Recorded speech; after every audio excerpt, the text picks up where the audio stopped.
Fala galera, tudo bom com vocês? Aqui quem fala é o professor Alisson Veras, professor do CPC, curso professor Clemilson. Estou aqui para a gente fazer um resumo em alguns minutos do nosso semestre, mais especificamente na parte de História Geral. Então, muito prazer e a gente vai começar agora a nossa revisão semestral com vocês.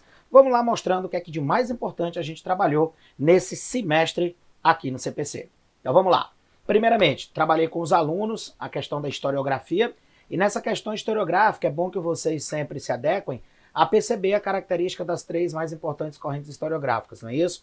Positivismo, a corrente da objetividade, marxismo, com a sua visão econômica, veiculando a estrutura dos modos de produção, e a escola dos análises, que é algo mais abrangente, trabalhando aspectos culturais e cotidianos. Na parte da pré-história, peguei e dividi, como sempre faço, da forma mais simples, a questão da pré-história dividida em três grandes períodos. Período da Pedra Lascada, Paleolítico, momento de nomandismo, sem noção de Estado, sociedade, família, propriedade, a existência das pinturas rupestres, do fogo. Período Neolítico, já é uma evolução. Por quê? Revolução agrícola, sedentarização, formação de núcleos sociais, o comércio, a fala, e conclui-se a pré-história com a poderosa idade dos metais, né?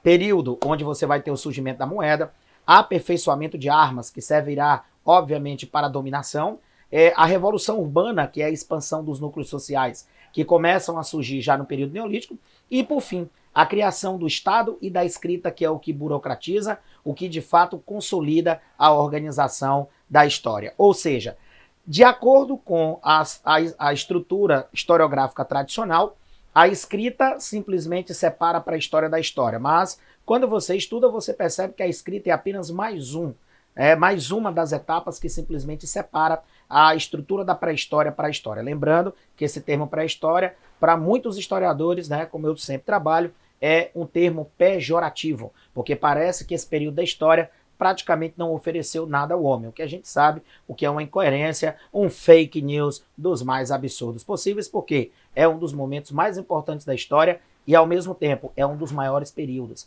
Se a gente coloca a vida do homem em 90 minutos, como na partida de futebol, a pré-história ela pega 88 minutos. Então, para você ter ideia da importância desse grande período. Quando você acaba a pré-história, você vai pegar e vai dividir a história em duas partes, né?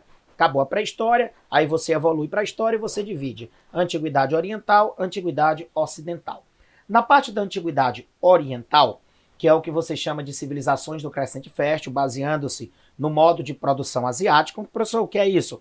É a organização, teocracia, servidão coletiva, utilização da agricultura, servidão coletiva como a principal mão de obra, como falei agora há pouco, e o Estado é proprietário de tudo. Então tu coloca Estado proprietário, teocracia, você vai ter a organização da servidão coletiva, a criação de obras hidráulicas associada à agricultura. São os 5 pontos que marcam essa característica do modo de produção asiático. E aí, quando você fala de modo de produção asiático, estão aqui as 5 que se enquadram dentro das civilizações do Crescente Fértil.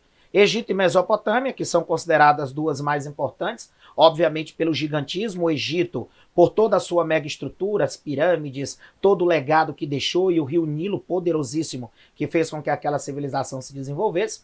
A Mesopotâmia, um emaranhado de povos durante séculos e séculos se revezaram ali, sumérios, acádios, amoritas, assírios, caldeus, utilizando a fertilidade do Tigre e Eufrates para poder desenvolver grandes civilizações e grandes impérios naquela região. E aí você tem 3 outras civilizações que já vão ter um pouco de diferença. Por quê? Egito e Mesopotâmia são muito semelhantes, né? Na sua base de organização, na religião. Se bem que no Egito você teve aquele período lá de reforma religiosa com o tal do Akhenaton, né? O Amenófis, onde o Egito passou para o monoteísmo, mas coisa muito rápida, mas praticamente a estrutura de Egito e Mesopotâmia são idênticas. Persas, fenícios e hebreus já vai diferenciar.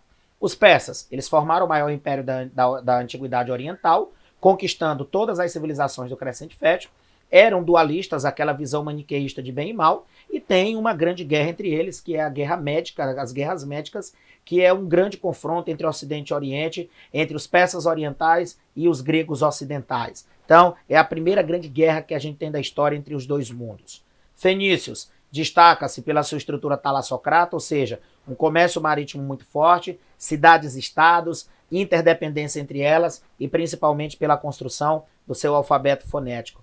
E os hebreus, hoje chamados de judeus, eles são os maiores influenciadores da ideologia ocidental, principalmente na questão religiosa, por conta da sua ideia monoteísta, mas foi um povo que, se vocês fazem as pesquisas, vocês irão ver, metido em tantos conflitos e também marcado por grandes perseguições. Então, esses povos são aqueles que formam a estrutura que a gente conhece com o nome de civilizações do Crescente Fértil, civilizações da Antiguidade Oriental, que são todas orientadas pelo tal do modo de produção asiático, tá bom? Quando você encerra essas civilizações do Crescente Fértil, você passa para as civilizações ocidentais, aquelas do modo de produção escravista, e aí vocês vão ter duas grandes civilizações, civilização grega e a civilização romana. Civilização grega, está aqui a característica dela, né? São 5 grandes períodos. Período pré-homérico, que é a formação, não é isso? Mas nesse momento você tem a grande civilização cretense dominando o território. Esse período é marcado por grandes invasões estrangeiras, e essas invasões estrangeiras provocaram uma dispersão de gregos, que é o que a gente chama de primeira diáspora. No período homérico, você tem a formação das comunidades gentílicas, que é um momento de ruralização, de isolamento da Grécia, e a destruição dessas comunidades gentílicas tanto auxiliam na segunda diáspora como também na organização das cidades-estados, que se consolidam durante o período arcaico. Quando a gente fala de cidade-estado, meu amigo, não tem como você esquecer. Esparta com a sua estrutura militar e Atenas com a sua mega estrutura política e cultural. Lembrando que durante o período arcaico essas cidades elas se organizam, se avolumam, e durante o período clássico elas se expandem. Atenas se torna a maior referência por causa da sua democracia e também por causa das grandes guerras. As guerras médicas, onde os gregos unidos através de uma organização de estrutura militar faz exatamente com que os persas sejam derrotados. Então essas guerras médicas, elas podem ser consideradas o primeiro momento de união grega para derrotar um inimigo, tá bom? E a Guerra do Peloponeso, ela nada mais é do que uma consequência da Guerra Médica. Por quê? Você vai ter simplesmente duas grandes ligas entrando em choque. A Liga de Delos, organizada por Atenas, e a Liga do Peloponeso, organizada por Esparta. Choque entre elas, fragilidade da Grécia, invasão macedônica, período helenístico. Felipe e o mais importante de todos, Alexandre o Grande, Alexandre o Magno, que se caracterizou pelo seu grande expansionismo e também pela fusão das estruturas da cultura ocidental e oriental, que foi o helenismo. A fragmentação do Império Helenístico, a queda do Império Helenístico pós-falecimento de Carlos Magno, faz exatamente com que uma outra civilização se expanda, a civilização romana. Civilização romana que você vai pegar, vai dividi-la aí em 3 períodos. A monarquia, que é o momento de formação da sociedade. A república, que é um momento muito importante, porque é o momento onde o Senado controla tudo. Os conflitos entre patrícios e plebeus se avolumam. A expansão territorial através das guerras púnicas consolida. E as guerras civis entre senados e militares, fazendo com que os triunviratos nasçam. E ali 2 figuras importantes, César e Otávio. No caso, Otávio será o primeiro grande imperador. Otávio se transforma em imperador. O Império Romano tu pode quebrar em 2 partes, Alto Império, momento de ápice, expansão, política do pão e circo, e o Baixo Império, que é o momento da crise. E a crise do Estado Romano termina exatamente com a queda de Roma, com a sua divisão em Império Ocidental e Império Oriental, e o ano de 1476, além de marcar a queda de Roma, também marca a ruptura. Qual é, professor? O fim da Idade Antiga e o início da Idade Média. Quando a gente fala de Idade Média, feudalismo, características básicas, né? Economia agrária, poder descentralizado, sociedade estamental. Você pega a Alta Idade Média, cuidado, 3 grandes impérios. O bizantino, que vai desenvolver uma religião que é a ortodoxia. O árabe, que vai desenvolver o islamismo. E o carolíngio, que vai desenvolver o catolicismo. Deem uma olhada, estudem categoricamente, porque é bem importante para vocês verem nascerem essas 3 grandes religiões. No caso da Baixa Idade Média, moço, transformação. É a desestruturação do feudo por causa do crescimento populacional, e associada a isso você tem o episódio das Cruzadas, no Ocidente para expulsar os árabes da Península Ibérica, Guerra de Reconquista, e no Oriente para tomar Jerusalém.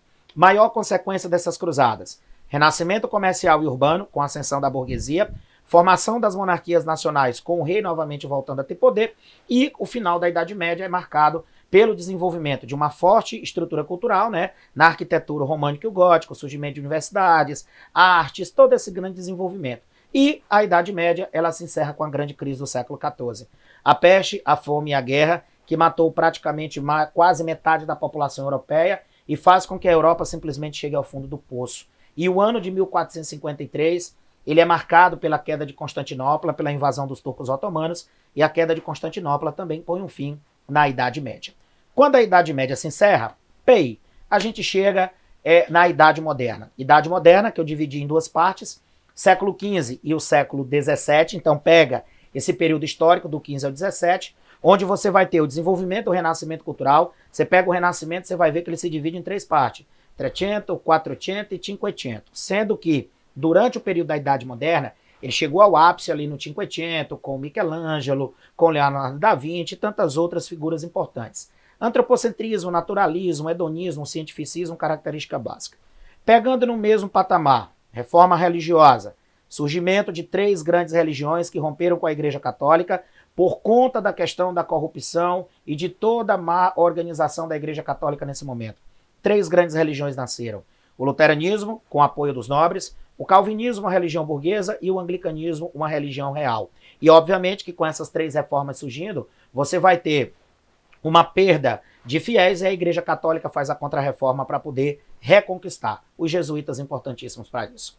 Absolutismo, sociedade hierarquizada, legitimação religiosa, principalmente no catolicismo, principais teóricos, Maquiavel com a sua centralização, Hobbes com seu contrato social e Baudin e Bossuet com seu direito divino. Mercantilismo é a política econômica, balança comercial, metalismo, protecionismo, todas aquelas características que enfatizam esse tipo de capitalismo comercial desse período da Idade Moderna. Absolutismo francês e inglês, se liga. Valois, instabilidade, Bourbon, Luís XIV, o ápice. Essa é a característica francesa. Na Inglaterra, os Tudors, ápice, com Henrique VIII e Elizabeth I, e o declínio são com os Stuarts, com a Revolução Puritana e posteriormente com a Revolução que vai encerrar o absolutismo na Inglaterra, que é a Revolução Gloriosa. Encerramos a Idade Moderna. Iluminismo, movimento que vai abrir a estrutura liberal do século XVIII, quebra o absolutismo, quebra a Igreja Católica, e com isso nós vamos ter Revolução Industrial, que provoca mudanças em todos os setores, econômico, social, ideológico, cultural, a independência das 13 colônias, que simboliza a primeira ruptura colonial na América, e a gente chega na poderosa Revolução Francesa, que é a maior revolução social da história, que promoveu a queda do absolutismo e marca a passagem da Idade Moderna para a Idade Média. Nossa revisão foi feita e por aqui a gente se despede. Valeu, galera. Grande abraço. Ok. Bom dia para você. Muito axé, muito a luz. Para você, aluno do CPC. No CPC você se garante. Eu sou o tio Flávio Coelho da área das histórias, lá do interior do mato. Vamos para nossa revisão em 45 minutos. Não se mexe em 45 minutos. Galerinha, começamos com a temática lá no início do ano, do Brasil antes de ser Brasil, da terra tupiniquim antes da influência do Portuga, antes da influência do europeu. E aí uma temática importante que já foi cobrada sobremaneira no Enem, sobre a teoria da ocupação das Américas, lembrar daquele discurso do pesquisador argentino da teoria autóctone, que já foi refutada, do Estreito de Bering, a Beríngia, e, na atualidade, a ideia das múltiplas migrações. De boa? Nesse contexto, é importante você lembrar a figura da Luzia, encontrada nas Minas Gerais, a Lucy das Américas, é o fóssil mais antigo das Américas, tanto revolucionário quanto pela datação, claro, como pela feição negroide e por onde veio a Luzia. As descobertas na Serra da Capivara, com a doutora Niede Guidon, saudosa Niede Guidon, fiz a descoberta lá daquela fogueira pré-histórica de 48 mil anos e colocou lenha na discussão sobre foi ou não por ação antrópica feita pelo ser humano. E finalizando, do Brasil antes de ser Brasil, os índios do Brasil, a grande variedade linguística, cultural e as heranças, não pode esquecer as heranças que nós tivemos dos povos indígenas.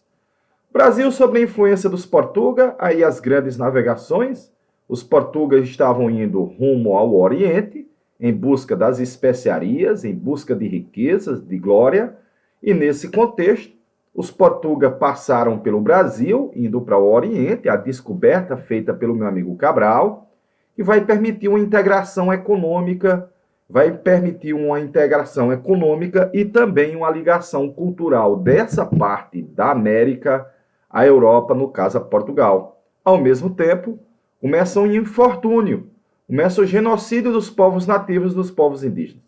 Essa fase primeira, chamada pré-colonial, é denominada anterior à colonização, porque os olhos portugueses estavam para o Oriente, de boa, mas importante, porque é um momento que você vai fazer o reconhecimento do território, pelo menos na área litorânea, ao interesse dos portugueses. E aí o primeiro produto a ser explorado, claro, o pau-brasil na forma do escambo.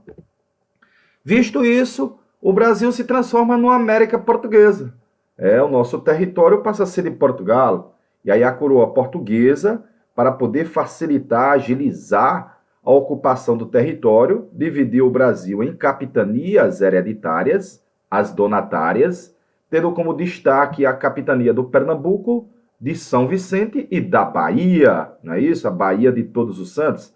Depois, com o relativo fracasso de algumas das capitanias, a coroa portuguesa decide intervir, tomar as rédeas e implantar o governo geral na nossa primeira capital axé, que foi Salvador.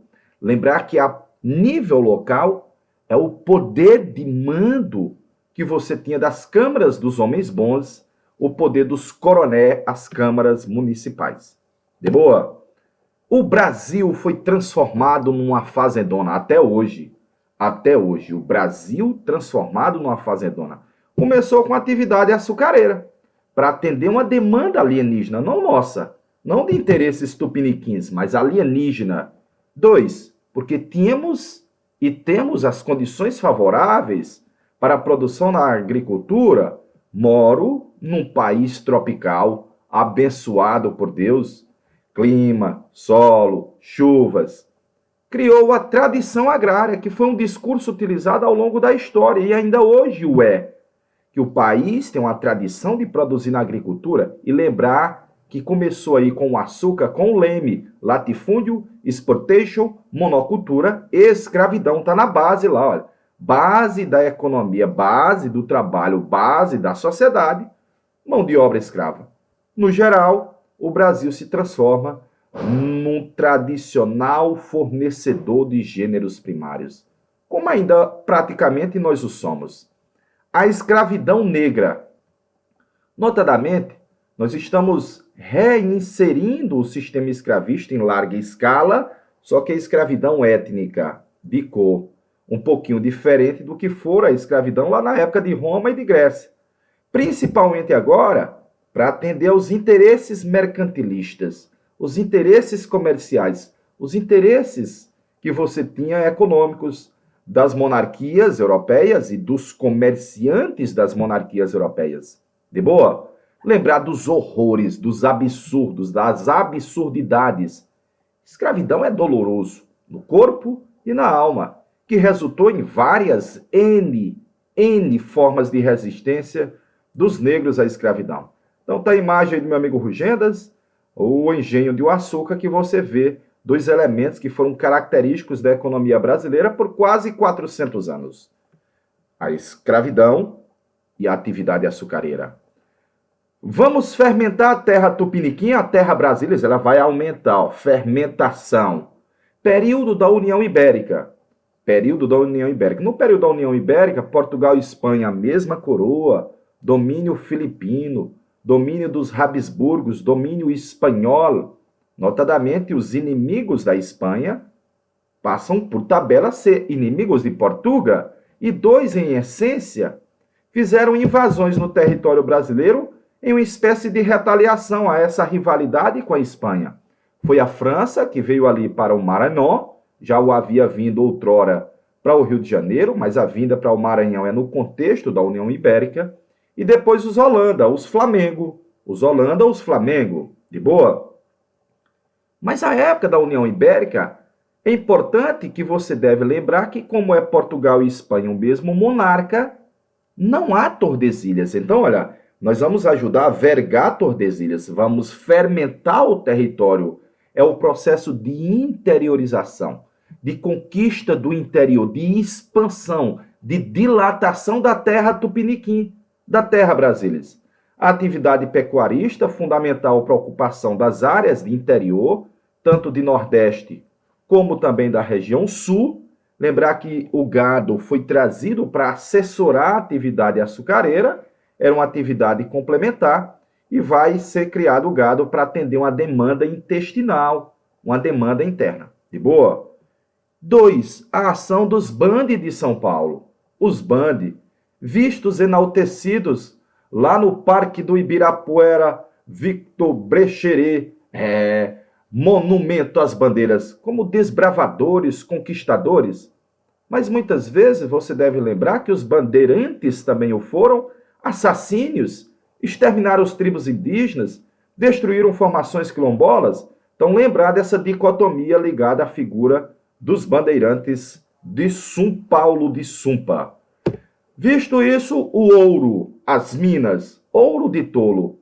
Os portuga, tolos, porque literalmente os portuga pegavam o ouro do Brasil e pagavam aos ingleses, apenas enfeitando o país, não investiram no setor produtivo industrial, e aqui os negros, os escravos, os produtores, de boa? Então, temática aí, olha, a descoberta das minas foi feita pelos bandes de São Paulo, de boa? Logo depois da descoberta, a coroa portuguesa, ó o zoião, para poder fiscalizar e sugar e cobrar, daí um imposto do quinto, 20%. O quinto, o imposto ou a morte, não é isso? Aí era a famosa derrama, o arroxo colonial, derrama, Senhor, derrama. Meu amigo, ou paga o imposto, a coroa portuguesa vem cobrar na marra. 1.500 quilogramas de ouro ano. O Brasil se transformou ao longo do século XVIII, o século do ouro, o século das luzes aqui para nós. O eixo comercial vai ser aos pouquinhos transferido do Nordeste para o Sudeste. Junto com ele, a capital Salvador deu lugar ao samba do Rio de Janeiro.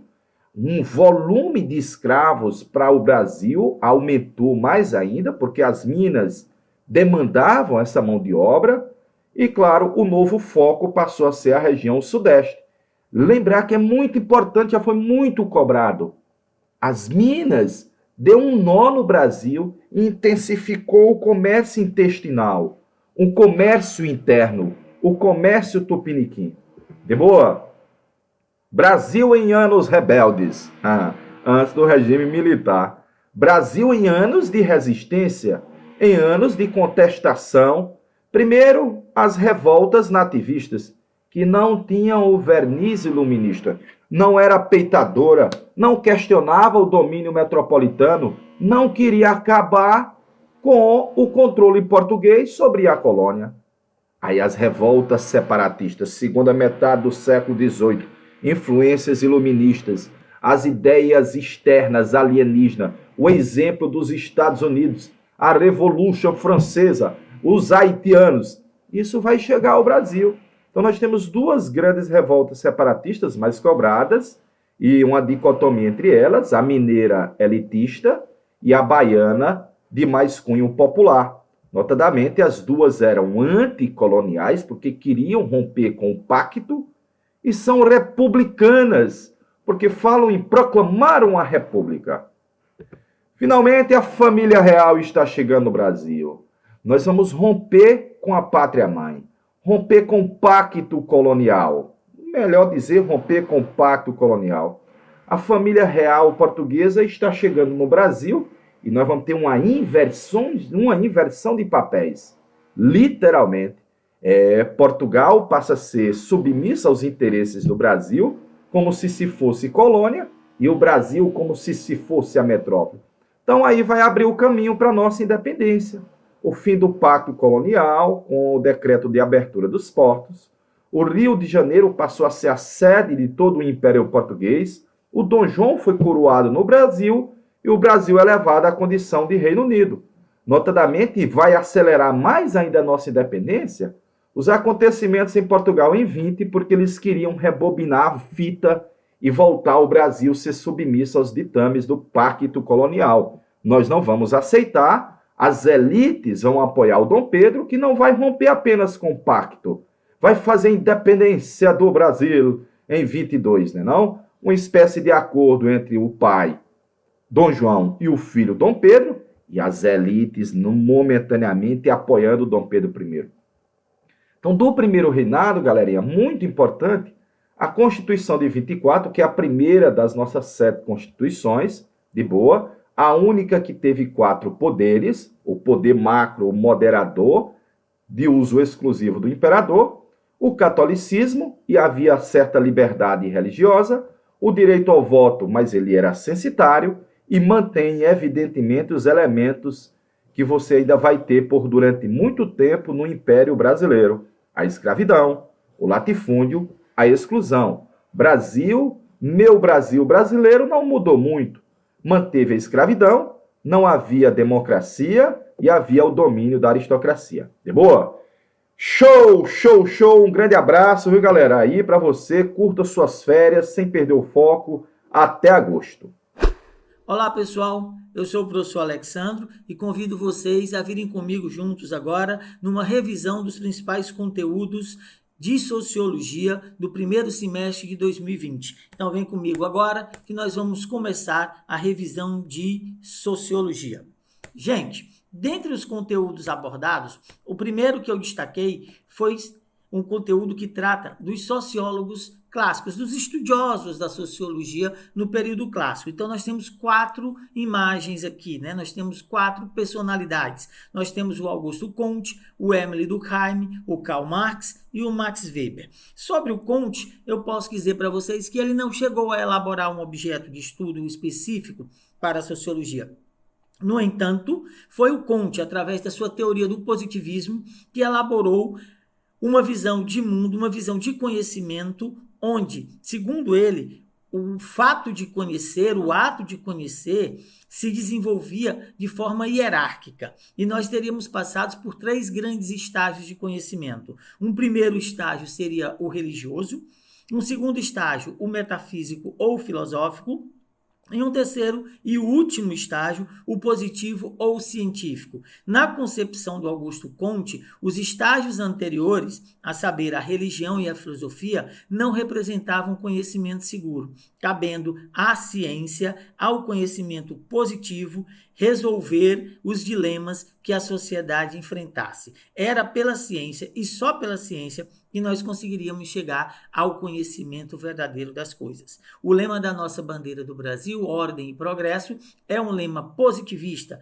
visto que expressa uma crença segundo a qual, a partir de uma ordem científica estabelecida dentro de uma sociedade, inevitavelmente se alcançaria o progresso.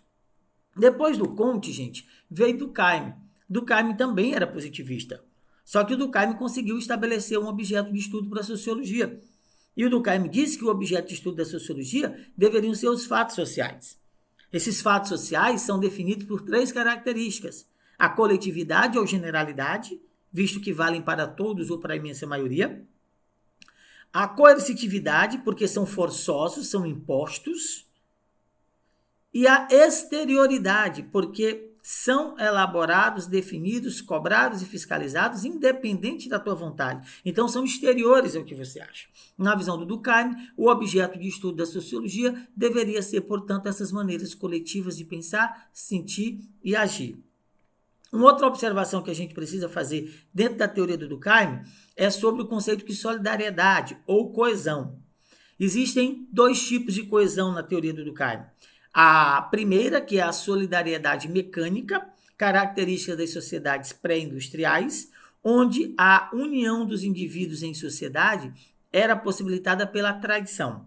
A segunda, nas sociedades pós-industriais, chamada de solidariedade orgânica, existiria a partir da necessidade que os indivíduos têm do trabalho, do exercício, da função que os outros desempenham. Então, nessa solidariedade orgânica, a sociedade funcionaria tal e qual um organismo, onde cada parte teria um papel fundamental para evitar a anomia. Segundo Durkheim, a anomia ocorre quando, por algum motivo, a sociedade não consegue mais regular as ações dos indivíduos. O outro pensador é o Marx. O Marx aposta nas relações sociais, o Marx aposta no estudo das relações sociais. Então, o objeto de estudo proposto pelo Marx para a sociologia na verdade, o estudo das relações sociais estabelecidas dentro da luta de classes. Então, essas relações que se estabelecem lá é que deveriam ser estudadas pela sociologia. E o Weber, que diz que a sociologia deveria estudar as ações sociais, que, diferente dos fatos sociais do Durkheim, são individuais, são dotadas de sentido e voltadas para o outro. Esse dotadas de sentido significa que cada ação minha ou sua, ela possui uma motivação. E esta motivação, ela é própria de cada um. As motivações se dividem em racionais e não racionais. Segundo Weber, as formas de motivação racionais seriam aquela baseada em fins, finalidade, e aquela baseada em valores. As ações sociais motivadas de maneira não racional constariam daquelas baseadas nos afetos ou na tradição. Então, aqui nós temos as 4 principais figuras do nascimento da sociologia, 3 delas definindo o objeto de estudo dessa nova ciência. Um outro assunto que nós vimos, gente, foi cultura. E em cultura nós enfatizamos 2 nomes. Nós enfatizamos o Taylor e nós enfatizamos o Franz Boas. O Taylor é representante dentro da antropologia de uma concepção que acredita no evolucionismo cultural. Então, na visão do Taylor, existem culturas superiores e culturas inferiores. Na visão do Taylor, as culturas evoluiriam de maneiras diferentes e caberia às culturas chamadas superiores, que para ele entende-se como a cultura europeia, deveriam ajudar as culturas inferiores no seu processo de evolução, evitando o seu desaparecimento. Esse tipo de argumento serviu para justificar a dominação cultural realizada por europeus sobre outros povos. O Franz Boas, ele é representante do relativismo cultural. O Boas ele tem uma visão diferente do Taylor. Para o Boas, o que existe é o particularismo. O que existe, segundo Boas, são culturas diferentes que se desenvolvem de maneiras diferentes.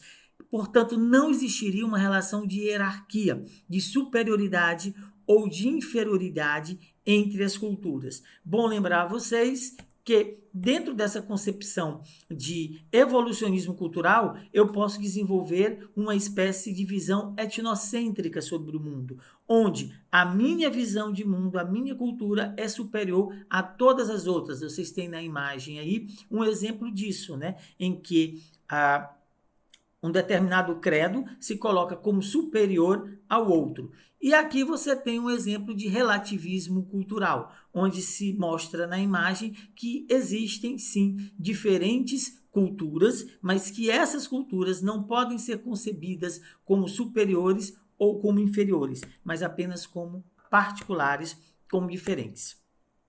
O outro ponto que nós estudamos foi a sociologia brasileira. E eu apresentei para vocês esses 4 sociólogos brasileiros. O Gilberto Freire, o Florestan Fernandes, o Sérgio Buarque de Holanda e o Roberto da Mata. O Gilberto Freire, tá certo? Nós destacamos 2 pontos, a miscigenação e a democracia racial. Na visão do Gilberto Freire, a miscigenação é que caracterizaria o povo brasileiro. Essa visão do Freire foi importante para, de certa forma, minimizar a visão europeia que chegava aqui e que via o processo de miscigenação como um processo de corrupção do indivíduo, que terminava por herdar a malandragem do negro e a preguiça do índio. O Gilberto Freire também defende uma ideia segundo a qual a escravidão no Brasil, muito embora não se apresentasse como uma relação de harmonia entre senhores e escravos, não teria sido a pior forma de escravidão. E que a forma como ela aconteceu no Brasil merecia ser estudada, porque, segundo ele, no Brasil, houve uma democracia racial. O Florestan Fernandes vai se opor a essa visão do Freire. E muito embora reconheça o processo de miscigenação, diz que a democracia racial não existe. Então ele discorda da visão do Freire sobre a existência de uma democracia racial, tanto que ele vai chamar de mito da democracia racial, tá bom? Então, falou de mito da democracia racial, você vai para o Florestan Fernandes. Só democracia racial, Gilberto Freire. O Sérgio Buarque de Holanda traz para a gente o conceito de homem cordial. Este homem cordial é aquele que tem uma dificuldade muito grande em diferenciar o público do privado. Portanto, nega a burocracia, a impessoalidade do Estado em benefício do patrimonialismo, que nada mais é do que o uso daquilo que é público como se fosse privado. Isso geraria um homem, tá, estruturalmente comprometido com o patrimonialismo em detrimento de um Estado burocrata e impessoal. O Roberto da Mata, por sua vez, vai apostar numa identidade múltipla do brasileiro. Na visão do da Mata, o brasileiro não tem apenas uma identidade. Ele não se enquadra num único modelo. Traz a sua teoria sobre a diferença de quem é de casa e quem é da rua, que parece um pouco com o que nós conversamos no Norbert Elias. Então, para ele, os de casa merecem os direitos e os da rua o cumprimento da dura e fria letra da lei. Na visão do Roberto da Mata, o brasileiro que consegue se dirigir ao outro com a seguinte expressão: com quem você pensa que está falando, é um brasileiro que enxerga uma segregação entre ele e o outro, a segregação do nós e eles, onde ele considera os seus de casa e detentores de direito e os da rua inferiores e apenas detentores de deveres. Tá? Então, gente, era mais ou menos isso que eu tinha para conversar com vocês. Me despeço agora e deixo um grande abraço para cada um de vocês. Até, gente. Tchau, tchau. Olá, gente, eu sou o professor Alexandre de Filosofia e estou aqui para convidar vocês hoje para a nossa revisão, a revisão dos conteúdos de filosofia, ou pelo menos dos principais conteúdos de filosofia que foram ministrados no nosso primeiro semestre. Tá? Aqui eu vou apresentar a vocês alguns dos principais pontos dos nossos estudos. Nas nossas aulas nós começamos com a filosofia pré-socrática, tá? Onde nós estudamos os filósofos da natureza, aqueles que buscavam encontrar a origem das coisas na natureza. Depois nós caminhamos para a filosofia socrática, onde nós tratamos dos filósofos que não tinham mais como objeto de estudo a natureza, mas sim o homem. Destacamos a figura do Sócrates, quando ele dizia para a gente que nós devemos nos conhecer. A frase era: conhece-te a ti mesmo. Então aí vai uma diferença essencial entre filosofia pré-socrática e filosofia socrática. Enquanto que o pré-socrático se perguntava sobre a origem da natureza, terra, fogo, água, ar, o filósofo socrático se preocupava com questões políticas, estéticas, morais e de conhecimento. O objeto de estudo do pré-socrático é a natureza e do socrático é o homem. Depois, nós chegamos ao período das filosofias helenísticas, onde nós trabalhamos as 4 principais: o epicurismo, o estoicismo, o cinismo e o pirronismo. É o período de expansão do Império de Alexandre e da formação de uma cultura sincrética, que combinava a cultura grega com a cultura de outros povos. Depois, nós chegamos à filosofia medieval, nos seus 2 principais períodos, a patrística e a escolástica, tendo como principal representante na patrística o Agostinho, tá? E a base filosófica dele era o Platão, e na filosofia medieval da escolástica nós temos o Tomás de Aquino, e a base filosófica dele era Aristóteles. Quando nós entramos no Renascimento, na Idade Moderna, nós temos um ressurgir dos valores clássicos greco-romanos, a saber, o antropocentrismo e o racionalismo. O principal nome desse período para a filosofia é o René Descartes, considerado o pai da filosofia moderna e estruturador do método cartesiano de conhecer. Feita essa apresentação inicial para vocês, eu trago uma questão para a gente.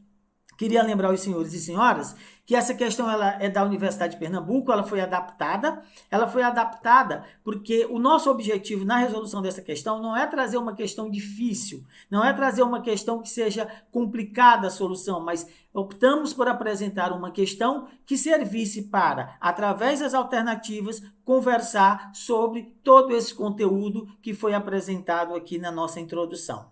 Então, temos um pequeno texto, tá certo?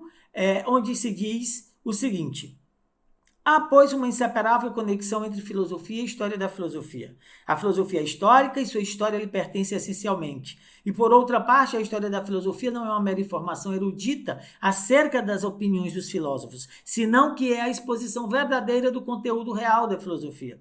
É, pois, com todo rigor, filosofia. A filosofia não se esgota em nenhum de seus sistemas, senão que consiste na história afetiva de todos eles. O que está sendo dito na contextualização dessa questão é que a filosofia ela desenvolve uma história da filosofia. Existe uma conexão entre a filosofia e a história. A própria apresentação dos temas que foi feita para vocês no primeiro momento desta aula obedece uma conexão histórica, onde a gente vai da Idade Antiga, passa pela Idade Média e chega à Idade Moderna. E sobre esses temas é o que trata o comando da questão. Considerando-se a tradição filosófica da filosofia, pode-se inferir que... Então vamos analisar a letra A. Os naturalistas ou pré-socráticos se preocupavam exclusivamente com a subjetividade e a matéria religiosa. Gente, essa alternativa está errada e é facilmente identificável, porque aos filósofos naturalistas ou pré-socráticos, eles se preocupavam com o estudo da natureza e não do sujeito, portanto, da natureza e não da subjetividade. Se preocupavam também com um novo tipo de conhecimento que substituiu o conhecimento mítico religioso, portanto, não se preocupavam com a matéria religiosa, mas a preocupação principal era com a elaboração de uma explicação filosófica que desse conta da origem do mundo, dessa vez não mais baseada no sobrenatural, mas baseado na natureza. Daí o nome filósofos naturalistas, né, ou filósofos da physis. A letra B trata do epicurismo. O epicurismo afirma que o homem tem por finalidade alcançar o prazer moderado e a felicidade. Está correto. Para o epicurismo, nós devemos buscar o prazer ataráxico, aquele que dá tranquilidade à alma. Mas esse prazer deve ser moderado. E ele é chamado de prazer natural e necessário. Tá? Então, a afirmação sobre o epicurismo está correta. Se fosse o estoicismo, nós deveríamos buscar a aceitação daquilo que a gente não pode mudar. Se fosse o cinismo, nós deveríamos rejeitar os valores convencionados e viver com aquilo que a natureza nos oferece. E se fosse o pirronismo, o sexismo, nós deveríamos aceitar a impossibilidade de conhecer a verdade e nos posicionarmos sempre com indiferença, evitando afirmar ou negar. Em outras palavras, estabelecer qualquer juízo sobre o que quer que fosse. Mas a alternativa trata do epicurismo. E para o epicurismo, o prazer é aquele que é natural e necessário, portanto, moderado. A letra C fala da filosofia moderna. E ela diz o seguinte, meninos e meninas: o período da filosofia moderna é conhecido por se preocupar com as verdades reveladas. Gente, verdades reveladas são verdades que são divinas. Você vai encontrar isso no Santo Agostinho, você vai encontrar isso no Tomás de Aquino, você vai encontrar isso na patrística, você vai encontrar isso na escolástica, não na filosofia moderna. A filosofia moderna, ela resgata os valores clássicos greco-romanos. Ela resgata o antropocentrismo, ela resgata o racionalismo. Portanto, as verdades elas são construídas dentro de um método e não simplesmente reveladas. Eu disse para vocês agora há pouco que o principal nome desse período era o René Descartes. E o René Descartes elabora um método que é baseado na dúvida para chegar às verdades. Portanto, as verdades vistas na filosofia moderna não são verdades reveladas, são verdades construídas. E aí o Descartes é considerado, né, o pai da filosofia moderna, justamente porque ele traz uma nova forma de se chegar à verdade, uma forma que é baseada num método, e um método que não tem nada de divino, um método que, a princípio, é o da dúvida, certo? Duvidar de tudo para conseguir estabelecer uma evidência, aquilo que seja verdadeiro.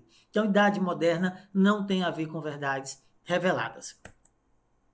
A letra D trata de dois movimentos da Idade Moderna, o racionalismo e o empirismo.